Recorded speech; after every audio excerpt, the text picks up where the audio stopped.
I'm Fleitz with the Center for Security Policy, and this is the Intelligence Brief. This week, Israeli Prime Minister Benjamin Netanyahu delivered a stirring speech to a joint session of Congress on what he believes are the problems with the nuclear negotiations with Iran. He believes these talks are going to produce a deal that will be deeply destabilizing to the Middle East and will threaten the existence of the State of Israel. What I'm going to talk about today are some of the arguments made by people who criticize Mr. Netanyahu's presentation and by defenders of the Obama administration's nuclear policy with Iran. The first argument we're hearing in response to Prime Minister Netanyahu's speech is that there is no alternative to the deal being negotiated with Iran, that the only alternative is war. Let's talk about this argument. Under the agreement being negotiated with Iran, it will be allowed to operate up to 6,500 uranium centrifuges. It will be allowed to continue to work on a plutonium reactor that will be operational in just a couple of years, and it will be allowed to keep working on this reactor up until the point either that it becomes operational or becomes fueled. Iran will be able to keep its enormous nuclear infrastructure. This is what could cause war. This could cause Israel to strike Iran to knock out these nuclear facilities. It will be deeply destabilizing, and it could cause a nuclear arms race in the Middle East. The second argument is that if these talks fail or if they end without an agreement, we will lose major achievements in nuclear nonproliferation with Iran. This is also not true. From the chart on the screen right now, you can see that since 2009, Iran has gone from zero capability to make nuclear weapons to almost 8 nuclear weapons today. And you can also see how the amount of enriched uranium that Iran has produced has skyrocketed from 2009 until right now. The Center for Security Policy believes Iran could make about 8 nuclear weapons right now, but we've talked to some experts who believe that that number could be higher. On top of that, during the nuclear talks, Iran could make about 7 nuclear weapons at the end of 2013. It could make 8 at the end of 2014. The third argument I want to discuss, and we're hearing this a lot by administration officials, is that no one can discuss the aspects of the nuclear negotiations because the talks are ongoing, and only the parties to the talks know what is under discussion. So the administration can leak aspects of the negotiations to the press, but when critics of the administration tries to discuss these aspects, they're told they can't talk about it. Well, I think that's completely unreasonable. We know that the Obama administration has been leaking key aspects of the nuclear talks to trusted journalists, including to David Ignatius of the Washington Post, the New York Times, the Washington Post, Associated Press, and Reuters. It is completely appropriate for members of Congress and for critics of this administration to discuss the aspects of these talks that this administration is providing to the news media to advance its agenda with Iran. The fourth point I want to raise concerns a national intelligence estimate that Iran has stopped its nuclear program. This estimate came out in 2007 and said that in 2003, Iran halted its pursuit of nuclear weapons.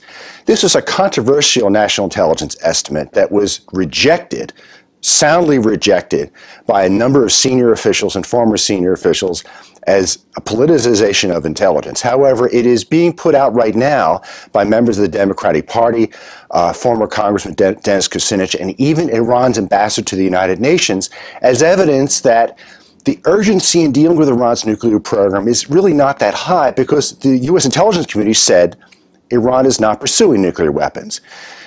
This national intelligence estimate has been widely discredited as politicized and, frankly, the work of anti-Bush partisans. Former CIA Director James Schlesinger called this national intelligence estimate stupid intelligence after it came out. And I can attest to that. I was a member of the staff of the House Intelligence Committee in 2007.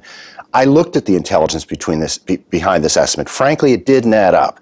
This was an effort by people who did not agree with Bush administration policy to stop it. I also would add that the Obama administration until this point has not cited this estimate in its arguments about the Iranian nuclear program.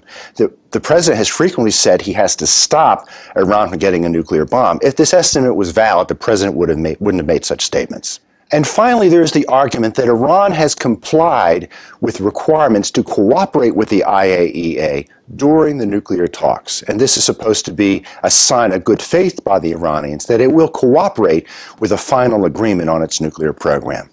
Think again.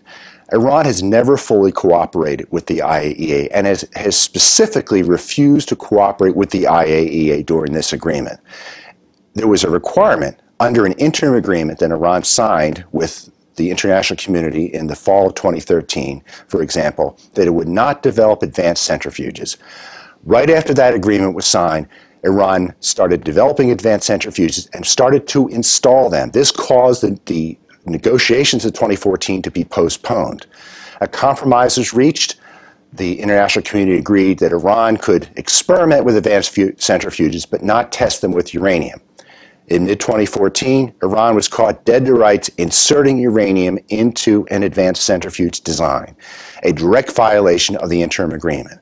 Iran also refuses to allow the IAEA full access to all of its nuclear facilities, including the Parchin military base, where Iran allegedly has been conducting explosive testing related to the development of nuclear warheads.